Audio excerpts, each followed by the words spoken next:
हरे Krishna everyone, स्वागत है आप सभी का स्काईवे लर्निंग हब पे। तो स्टूडेंट्स, आज हम यहाँ पर कंटिन्यू करेंगे थ्योरी ऑफ प्रोबेबिलिटी, जिसके अंदर हम लोग पढ़ रहे थे सैम्पल स्पेस के बारे में। सैम्पल स्पेस के बारे में आप लोगों ने अगर प्रीवियस क्लासेस नहीं देखी हैं तो नीचे डिस्क्रिप्शन बॉक्स में प्लेलिस्ट का लिंक है थ्योरी ऑफ प्रोबेबिलिटी के नाम से। अदरवाइज आप प्लेलिस्ट सेक्शन में जाएंगे, वहाँ पर भी आपको प्लेलिस्ट दिख जाएगी theory of probability.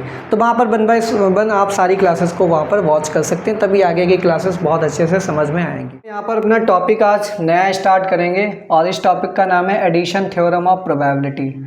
Addition theorem of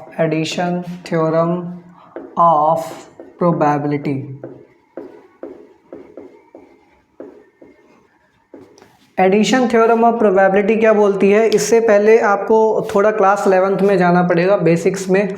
sets theory आप लोगों ने पढ़ रखी है। तो सेट थ्योरी में क्या होता है, कार्डिनल नंबर प्रॉपर्टी पढ़ाई जाती है। कार्डिनल नंबर प्रॉपर्टी में वेन डायग्राम भी पढ़ाया जाता है, तो जिसमें सेट थ्योरी में ऑपरेशंस भी पढ़ाए जाते हैं।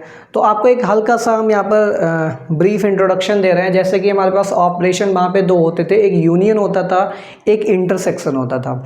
यूनियन का मतलब ये है कि हमारे पास दो अलग अलग सेट्स दे रखे हैं, तो उन सारे सेट्स, दोनों सेट्स के सारे एलिमेंट का एक जो कलेक्शन करेंगे, उस कलेक्शन को बोलेंगे A union B. Suppose that वही दो सेट में केवल कॉमन एलिमेंट को अगर हम यहाँ पर फाइंड आउट करेंगे, तो जो कॉमन एलिमेंट का सेट बनेगा उसको बोलते हैं इंटरसेक्शन। ए इंटरसेक्शन बी का सेट बनेगा, ठीक है। तो इस तरीके से यूनियन और इंटरसेक्शन की हेल्प से हम यहाँ पर अलग अलग डिफरेंट सेट्स बना देते थे, ठीक है। फिर वहाँ पर वेन डायग्राम के थ्रू कैसे दिखाया जाता है सेट्स को, अगर यूनियन है, इंटरसेक्शन है या फिर कॉम्प्लीमेंट है, ये सारी चीज़ें क्लास 11th में सेट थ्योरी में आपको बताई गई हैं। तो कार्डिनल नंबर प्रॉपर्टी क्या होती है? देखिए, एडिशन थ्योरम को लिखने से पहले हम यहाँ पर साइड में आपको बता रहे हैं, ये जो कार्डिनल नंबर प्रॉपर्टी होती है कि n of A union B है हमारे पास, तो इसकी वैल्यू होती है n A plus n B, ठीक है। N A plus n B minus n of A intersection C, ये होती है cardinal number property two sets के लिए, ठीक है। तो कार्डिनल नंबर प्रॉपर्टी में ये हमारे पास ए एंड बी कैसे होते हैं, non empty sets. A and B are non empty sets, non empty sets, ठीक। तो इसके बाद हमने हालांकि क्लासेस में आप लोगों ने पढ़ा होगा, सेट थ्योरी हमने भी अपने चैनल पे पढ़ा है, वहाँ पे भी आपको ये चीज़ें एक्सप्लेन की हैं कि इंटरसेक्शन में अगर कोई भी एलिमेंट कॉमन नहीं है, यानी कि अगर दो सेट के बीच में कोई भी एलिमेंट कॉमन नहीं है, तो इंटरसेक्शन का मतलब कॉमन एलिमेंट का कलेक्शन, और कॉमन एलिमेंट तो है ही नहीं। तो जब कॉमन एलिमेंट है ही नहीं, तो सेट के अंदर कोई एलिमेंट होगा नहीं होगा। तो किसी सेट में अगर कोई भी एलिमेंट नहीं है, तो उस सेट को क्या बोलते हैं, एम्प्टी सेट बोलते हैं।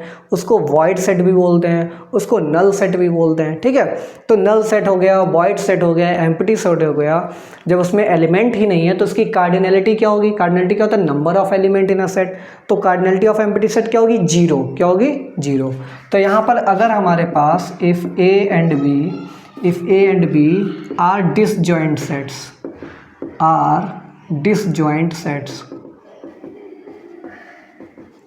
देन, तो डिसजॉइंट का मतलब ही कि दोनों के बीच में कुछ कॉमन नहीं है। अगर जॉइंट सेट है, तो जॉइंट सेट का मतलब है कि दोनों एक दूसरे में ओवरलैप होंगे और कुछ एलिमेंट कॉमन आएंगे। और डिसजॉइंट का मतलब दोनों सेट कैसे होंगे, अलग अलग होंगे। तो दोनों सेट अगर अलग अलग हैं तो डिसजॉइंट हो जाएगा। तो डिसजॉइंट के केस में जो इंटरसेक्शन होगा, ए इंटरसेक्शन भी, वो क्या हो जाएगा हमारे पास, जीरो हो जाएगा। इसकी कार्डिनलिटी क्या हो जाएगी, जीरो हो जाएगी। तो जब जीरो हो जाएगी तो ये क्या इंप्लाई करेगा, n of A union B equal to क्या हो जाएगा, n A plus n B, और minus n intersection A intersection C क्या हो जाएगा, n of A intersection C, वो जीरो है। तो सिंपली यही आएगा हमारे पास, n of A union B equal to n A plus n B. तो ये हमारे पास दो सेट के लिए कार्डिनल नंबर प्रॉपर्टी आप लोगों ने पढ़ रखी है सेट थ्योरी में। तो यहाँ पर देखिए, एडिशन प्रिंसिपल क्या बोलता है, if B have any two events, if we have any two events A and B, यहाँ पर हम इवेंट्स की बात करेंगे, ठीक है। वहाँ पर सेट की बात करते थे, यहाँ पर हम दो इवेंट लेंगे, A और B दो इवेंट लेंगे, और ये इवेंट कैसे होंगे, किसी भी रैंडम एक्सपेरिमेंट के होंगे, ठीक है। तो these events will be associated with any random experiment, ठीक है। यहाँ पे सारे एक्सपेरिमेंट रैंडम ही होंगे, मतलब कोई भी बायसनेस नहीं होगी, मतलब किसी के साथ पार्शियलिटी नहीं करनी है कि धोखाधड़ी कर दो या फिर कुछ भी यहाँ पर फॉर्जरी कर दो, कुछ नहीं। यहाँ पे प्रोबेबिलिटी में अजम्पशन हम यही लेके चलेंगे कि सारे इवेंट्स कैसे होने चाहिए, रैंडम होने चाहिए, ठीक है। मतलब हमको पता ना हो एग्जैक्टली यही आएगा। जैसे कि कभी कभी होता है कि कॉइन है, कॉइन बायस्ड हो जाती है। बायस्ड का मतलब है आप जब जितनी बार भी टॉस कर रहे हैं हेड ही कर रहा है।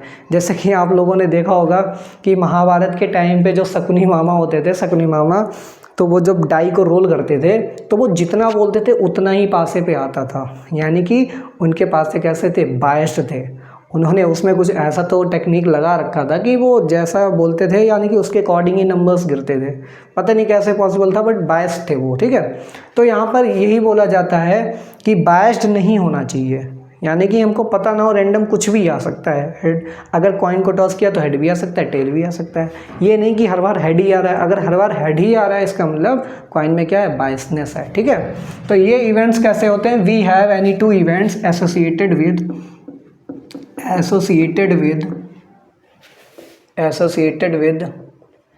any random experiment। अब ये एक्सपेरिमेंट क्या होता है, इवेंट क्या होता है, ये सारी चीज़ें बेसिक क्लास जो इंट्रोडक्टरी क्लास थी उसमें सारी चीज़ें डिस्कस कर चुके हैं, ठीक है। तो किसी भी रैंडम एक्सपेरिमेंट के दो इवेंट्स हैं ए एंड बी, ठीक है। देन अगर हमें प्रोबेबिलिटी निकालनी है ए यूनियन बी, यानी कि दोनों इवेंट्स का यूनियन ले लें, उसकी प्रोबेबिलिटी क्या होगी। तो probability of A union B क्या होता है, probability of A plus probability of B minus probability of A intersection B. तो बिल्कुल सेम एज इट इज़, ये कार्डिनल नंबर प्रॉपर्टी बेस्ड ही थ्योरम है, इसीलिए कार्डिनल नंबर प्रॉपर्टी की आपको हमने इंपॉर्टेंट रिजल्ट बताया। तो उसी के ऊपर बेस्ड बिल्कुल एडिशन थ्योरम ऑफ प्रोबेबिलिटी है। Probability of A union B equal to probability of A plus probability of B minus probability of A intersection B. अब यहाँ पे बात आती है इफ़ यहाँ पे रिजल्ट क्या है, if A and B are mutually exclusive events, ठीक है। अगर हमारे पास ए और बी कैसे हो जाएं, म्यूचुअली एक्सक्लूसिव इवेंट्स हो जाएं। म्यूचुअली एक्सक्लूसिव का मतलब होता है कि एक इवेंट ए है और एक इवेंट बी है, तो ए और बी के बीच में जितने भी सैम्पल स्पेस बनाएंगे, ए का बनाएंगे, बी का बनाएंगे, उनके जो सैम्पल पॉइंट होंगे उनके बीच में कोई भी कॉमन एलिमेंट ना मिले, ठीक है। यानी कि दो इवेंट्स के बीच में अगर कुछ भी कॉमन नहीं है, यानी कि एक इवेंट दूसरे पे डिपेंड नहीं कर रहा है, तो उसके बीच में कुछ कॉमन नहीं आएगा। जब कॉमन नहीं आ रहा है, इट मीन्स क्या हो जाएगा, वो इवेंट कैसे हो जाएंगे, म्यूचुअली एक्सक्लूसिव इवेंट हो जाएंगे। यानी कि ये सेट्स, अगर इन सेट की बात करें, इवेंट्स की बात करें, तो डिसजॉइंट इवेंट हो जाएंगे। कैसे हो जाएंगे, डिसजॉइंट, म्यूचुअली एक्सक्लूसिव। अगर सेट की बात करेंगे तो सेट थ्योरी में इसको बोला जाएगा डिसजॉइंट सेट्स हैं, बट यहीं पर इसको प्रोबेबिलिटी में क्या बोलेंगे, म्यूचुअली एक्सक्लूसिव इवेंट्स बोला जाता है, ठीक है। तो म्यूचुअली एक्सक्लूसिव इवेंट में क्या होता है, यहाँ पर ये जो ए इंटरसेक्शन बी है, ये क्या होता है, एम्प्टी हो जाता है। कैसा हो जाता है हमारे पास, एम्प्टी हो जाता है, फाई के इक्वल आता है, ठीक है। तो जब फाई के इक्वल है देन तब उस केस में अभी हमने बताया कि अगर डिसजॉइंट सेट हैं तो n of A union B क्या होता है, n A plus n B. तो ऐसे ही प्रोबेबिलिटी में भी हो जाएगा। Then probability of A union B equal to क्या हो जाएगा, probability of A plus probability of B, ठीक है। तो यहाँ पर रीजन लिख देंगे, since probability of A intersection B is equal to 0 होता है। Probability of A intersection B क्या हो जाएगा, हमारे पास 0 हो जाएगा, ठीक है। अब हम इसको वेन डायग्राम के द्वारा समझेंगे, वेन डायग्राम के थ्रू, ठीक। ये हमारे पास यूनिवर्सल सेट है, ये इवेंट ए है, इसके सारे सैंपल पॉइंट लिखे होंगे तो सेट ए बनाएगा। ऐसे सिमिलरली ये हमारे पास सेट बी है, तो सेट बी के यहाँ पर एलिमेंट होंगे, यानी कि सैम्पल स्पेस के जो एलिमेंट होते हैं उनको सैम्पल पॉइंट बोलेंगे। तो ये जो ए इवेंट है, इसके सैम्पल स्पेस में जो एलिमेंट आएंगे उनका सैंपल एलिमेंट का कलेक्शन हो जाएगा, उसको सेट ए से रिप्रेजेंट करेंगे। और जैसे इवेंट बी है, इवेंट बी के जितने भी आउटकम्स हैं या सैंपल पॉइंट हैं उनका कलेक्शन एक सेट बनाएगा, तो उसको हम यहाँ पर सेट बी से रिप्रेजेंट कर रहे हैं। तो ए और बी दो इवेंट्स हैं, ठीक है, तो इनको एज अ सेट हम यहाँ पर दिखा रहे हैं कि इनके सैंपल पॉइंट्स का कलेक्शन, ठीक। तो ए और बी जब हमारे पास दो इवेंट्स हैं तो ये वाला रीजन कौन सा होता है, इस रीजन को बोलते हैं ए इंटरसेक्शन बी। क्या बोलते हैं, ये हमारे पास होता है ए इंटरसेक्शन बी, यानी कि कॉमन रीजन होता है, ठीक है। फिर आपको पता है कि इस कॉमन रीजन के अलावा अगर इस वाले रीजन की बात करें हम, तो ये वाला रीजन कैसा होता है, ओनली ए का। कैसा होगा ये, ओनली ए, ये होता है ओनली ए। और अगर इस वाले रीजन की बात करें तो ये रीजन किसका होता है, ओनली बी का, ओनली बी। तो ये वेन डायग्राम में आपको बहुत अच्छे से बताया गया, कॉमन रीजन को छोड़ दिया जाए तो इस वाले में ये ओनली बी होगा, इस वाले में ओनली ए होगा, ठीक है। तो ओनली ए और ये हो गया ओनली बी। तो मान लिया कि हमने सेट ए के अंदर, यानी कि जो केवल और केवल ए में ही है, ना तो बी में है, तो केवल सेट ए के एलिमेंट्स को हमने एम बोल दिया और सेट बी के एलिमेंट्स को हमने एन बोल दिया। अच्छा, ये वाला रीजन कौन सा हो जाएगा, ओनली ए। तो ओनली ए को लिखेंगे कैसे, देखिए यहाँ पे लिख के बता रहे हैं, ऐसे ओनली बी को कैसे लिखेंगे।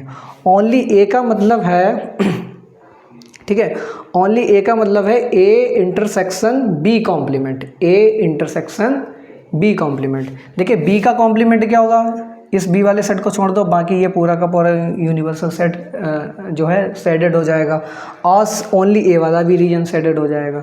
तो अगर इंटरसेक्शन ले लेंगे इस पूरे बाहर वाले रीजन का और ओनली ए का, तो ओनली ए वाला ही तो रीजन मिलेगा हमें। तो इसको लिखेंगे हम यहाँ पर A intersection B complement.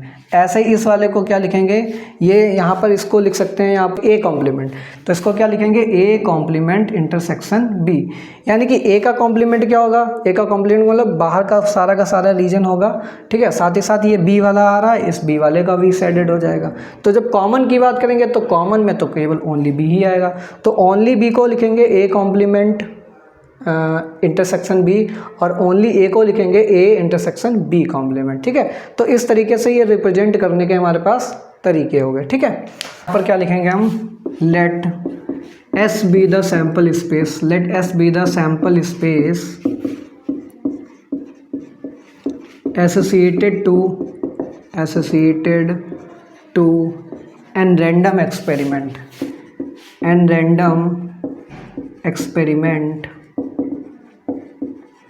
which consists of r elementary events,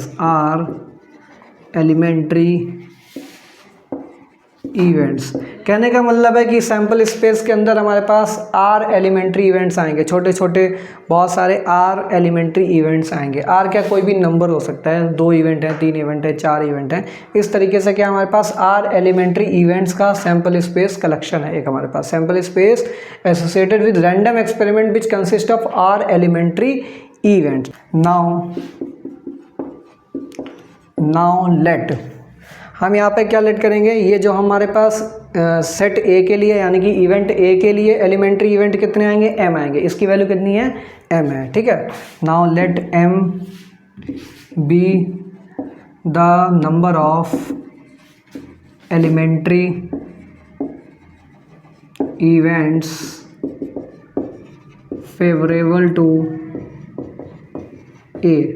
तो ए को फेवर करने वाले एलिमेंट्री इवेंट कितने आएंगे, एम आएंगे। ऐसे ही बी को फेवर करने वाले का नंबर कितना आएगा, एन आएगा। तो यहाँ पे लिखेंगे let n be the number of elementary events favourable to B, ठीक है, ये फेवरेबल टू बी हो जाएगा। अच्छा, ये जो कॉमन है, कॉमन में भी तो कुछ एलिमेंट्स आएंगे, तो कॉमन वाले को हमने सपोजेड नाम दे दिया के। यहाँ पर कितने आएंगे, के एलिमेंट्री इवेंट्स आएंगे। तो लिखेंगे let k be the number of elementary events favourable to A intersection B, यानी कि ए इंटरसेक्शन बी को फेवर करने वाले कितने हैं, यहाँ पर के नंबर ऑफ एलिमेंट्री इवेंट है। ऐसे ही सेट ए को यानी कि इवेंट ए को फेवर करने वाले एलिमेंट्री इवेंट कितने हैं, एम है।